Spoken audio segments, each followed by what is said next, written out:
Now, the sourcing process can be complex, it can be simple, it just depends on a number of things. For example, it depends on whether you're dealing with strategic sourcing or tactical sourcing. It also depends on the sector you belong to. Are you sourcing in a private sector, public, or third sectors like NGOs, societies, and all that? It also depends on the sort of purchase you're doing. Is it new purchase? Is it modified rebuy? Is it, a straight rebuy? So all those things will factor in whether, basically they'll determine how complex or strategic, how complex or simple your sourcing process is going to be. Now look, typically the process will look something like this. Number one, we have identification of requirements. And when talking about sourcing, usually the need, the requirement can come out of something like a requisition that has been put out by one of the departments.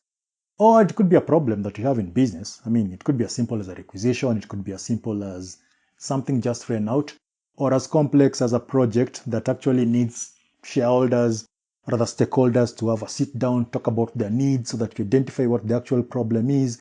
But all in all, it just starts with that, okay? Identification of the requirements.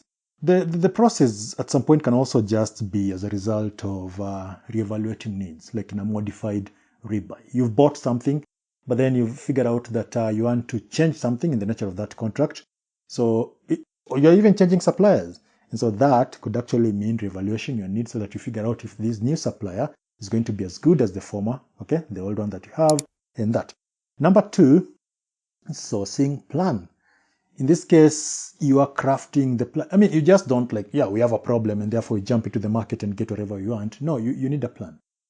So crafting your plan could mean looking at make or buy decisions.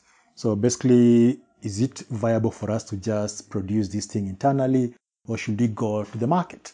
Right? I mean, there are things that if you decide to go to the market, then that could actually mean relying on suppliers. So sometimes you don't want that. So sometimes you decide to make rather than buy. It could mean identification of the type of purchase. Is it a new buy?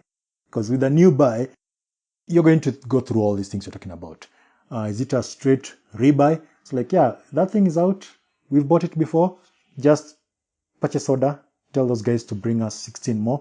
Or is it a modified rebuy? The type of purchase will also determine how your plan when it comes to sourcing. So the plan could also be, depending on your sourcing policies as an organization, things like single or multiple sourcing, local or international sourcing, the use of competition. Look, all these are things we're going to be talking about in upcoming videos. Speaking of things we're going to be talking about, if you haven't subscribed, make sure you subscribe.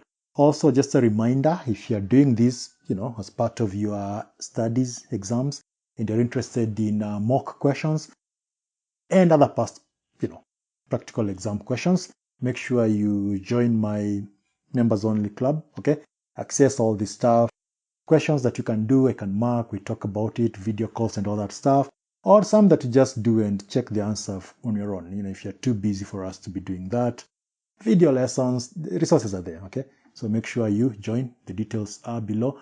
Also, if you like just receiving this sort of thing in your newsletter, make sure you subscribe, okay? Again, details are given. So you have no reason to be like, yeah, I didn't have resources, and I'm like, whatever. Look, just join one of those options. Next, market analysis. Now, this is where you actually figure out the suppliers, whatever it is that you want. Is it in the market? If it is in the market, what is that market like? Who are the suppliers? There are a lot of things that you factor in when you're doing your market analysis, like when is the buyer strong? When is the supplier strong? All that stuff. The point here is your market analysis could actually mean doing, or looking at research that will help you to forecast long-term demand for the product, to gauge market prices and forecast price trends of bought out items and material, to identify a range of potential supplier sources, to assess the security of risks of various supply sources, to evaluate environmental factors impacting on sourcing decisions. So you've identified a problem and you've come up with your sourcing plan. And now you've checked what is available in the market, be it some desk kind of research or actual field research. Now, the next thing that you want to do is, now that you know the makeup of that market, so the next thing is to pre-qualify, okay, so pre-qualification of suppliers. You're not to just work with everybody. So this is where you like develop a potential list of suppliers that you can work for, okay? Basically weeding out suppliers who lack necessary values and capabilities. That's the thing. Because otherwise you're just going to be dealing with random people who are sending you requests for you're sending you quotations, or if you requested for proposal, just proposal from people who have no idea what. But you have to understand something. The suppliers are in business. And so in this case, you are the customer. As far as the supplier is concerned, you're the customer. They need you to buy whatever product or service they're offering. Even the ones who can't provide. I mean, they don't know that they can't provide. They just know that they have a product and they need money. So you want to weed out the jokers or the people who are not up to your standards. So that is why pre-qualification is important. Next, evaluating supply offers and options. There are various ways you can evaluate these offers from suppliers because they're looking to get into a contract with you, right? And all contracts will start from an offer. So they make an offer. In this case, it's an offer to supply. And then you accept, you have an agreement, consideration, blah, blah, blah. Boom, you have a contract, right? So you have to evaluate those offers. And there are a number of ways which can include obtaining quotations, conducting formal or informal tender exercises, entering into negotiation with one or more suppliers. In doing all these, you end up being in a position to select the supplier who best qualifies depending on whatever it is that you're looking at, okay, or looking for. And then that's the person that next you award the contract. So creation of contract or relationship. And so in this case, that could mean a purchase order, contract, framework agreement, or some other form of legal relationship that will fit depending on your situation. So typically that's just what the sourcing process will look like. It can be complicated, but that's just it, from identification all the way to giving that contract. Now, as you continue, look, if you have any question, make sure you ask. Also, don't forget to, subscribe, thumbs up, comment, if you like this sort of video, or if there's a video that, just whatever, leave it in the comment section. Now, let's move on. Let's see how this actually works practically. And in this case, let's assume that you're dealing with a supermarket, right? So a chain of supermarket that is expanding its home delivery services and needs barcode scanning devices for warehouse picking stuff. Now, based on whatever we've talked about, this will mean the following. Number one, identification of the requirement. The thing is, yes, we know that they need a barcode, right? I mean, that's obvious. But what problem led to that? Because left to their own devices, if you've ever worked in an organization, okay, people always want stuff. They want new pens. They're like, I want a new mouse, a new monitor. They just want stuff. But the problem is there an actual problem that led to, them being in need of those things? So these are the things that we need to identify. So in this case, that could mean warehouse managers reporting frequent picking errors, slow scanning speed, device breakdowns. So, those could be the reason why they want those things. And in this case, the procurement will meet with relevant stakeholders. Okay, in this case, it could be the IT guys or the people who are managing the warehouse management system, okay, so that they can actually translate those problems into a procurement something specification, okay? Because you just can't be like, yeah, we want barcodes. Why? Because the ones that we are having are slow. You're not going to tell supplier that. You need to design a specification. Like, this is what you want, a barcode that does blah, blah, a barcode reader that does blah, blah, blah, blah. So that will mean things like number of devices required, technical compatibility requirements, budget constraints, delivery timelines. And now to summarize that, the summary of the identification of that problem could be something like, we need 120 rugged handheld scanners compatible with our warehouse managing system, capable of operating in cold storage with service support. So what you need to remember there is that the supplier is working with the relevant stakeholders. So you just don't do these things in isolation because, yeah, well, I'm the expert. I have like a degree in whatever.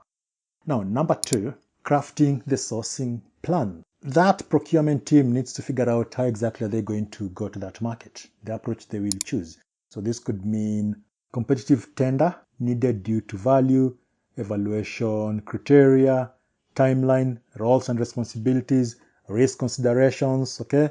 All those are things they will factor into account, take into account when developing their sourcing plan. And then, now that they have their sourcing plan, what exactly does the market look like? So conducting market analysis, okay? And that would mean that the team, in this case, could research major scanner manufacturers, technology trends, okay, typical pricing models, supplier market power, supply risks. When they're doing their market research, there are a number of things that are going to be discovered. In this case, let's assume that that research gave them the following results. We're assuming, right? Just making it practical. So let's assume they find out that only a few suppliers dominate the rugged device supply. Price vary widely based on service agreements, and then there is the leasing, and leasing options exist. What exactly are they going to do with that information? Well, that information is going to help them in negotiation. It's going to help them in developing relationship with suppliers, because one of the things you'll notice, apart from what you see in movies, negotiations aren't always going to be adversarial. Okay, the Gordon Gekko, it's all about the bucks. The rest is conversation.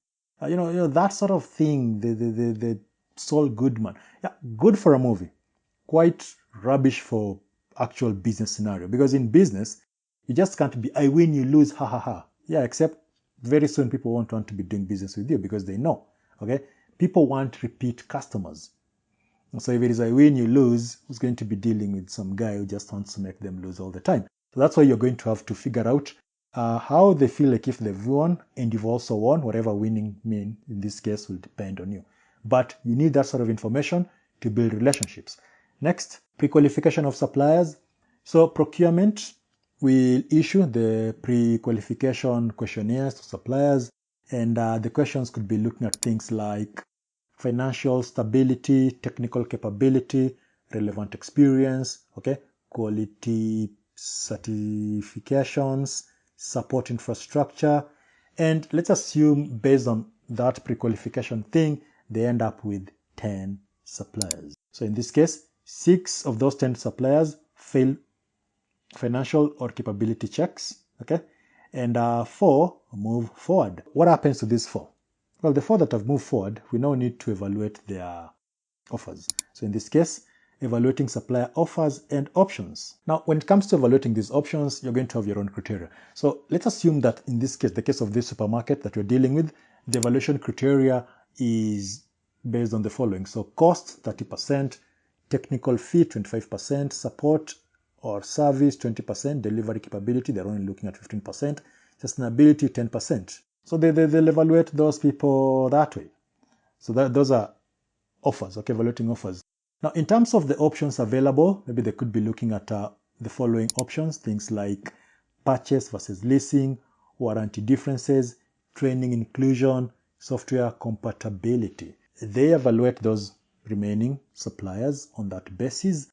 And let's assume they have one that makes sense. That would mean creation of contract or relationship. So that's pretty much how that works out in that case. But then the other thing you have to understand is that these steps will vary depending on the type of purchase you're dealing with. So in case of a straight rebuy, modified, or even new purchase, the things will differ. Something like a straight rebuy, for example. You see, in this case, you're just buying what you've bought before. So we're not going to go through all these things. It doesn't really make sense. Okay? This is going to be expensive. Like, let's analyze the market. Why? So that you can just say, give us 10 more of whatever we already bought. But if you're dealing with something like a modified rebuy, where some requirements have changed, in this case, it could be necessary to respecify the need or renegotiate the contract, even though the supplier is the same.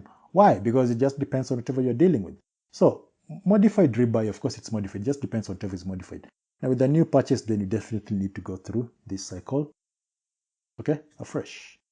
So, that's the thing. If there is any question, let me know. The point here was for you to understand exactly what are the sourcing process. And remember, It can be complex, it can be simple, it can be all those things, but generally that's what it looks like, okay? And if you pay attention, you'll notice these are actually part of the, the pre-contract award. Most of those things relate to pre-contract award stage in the procurement cycle or the procurement stages, right? If there is any question, let me know. See you in the next video.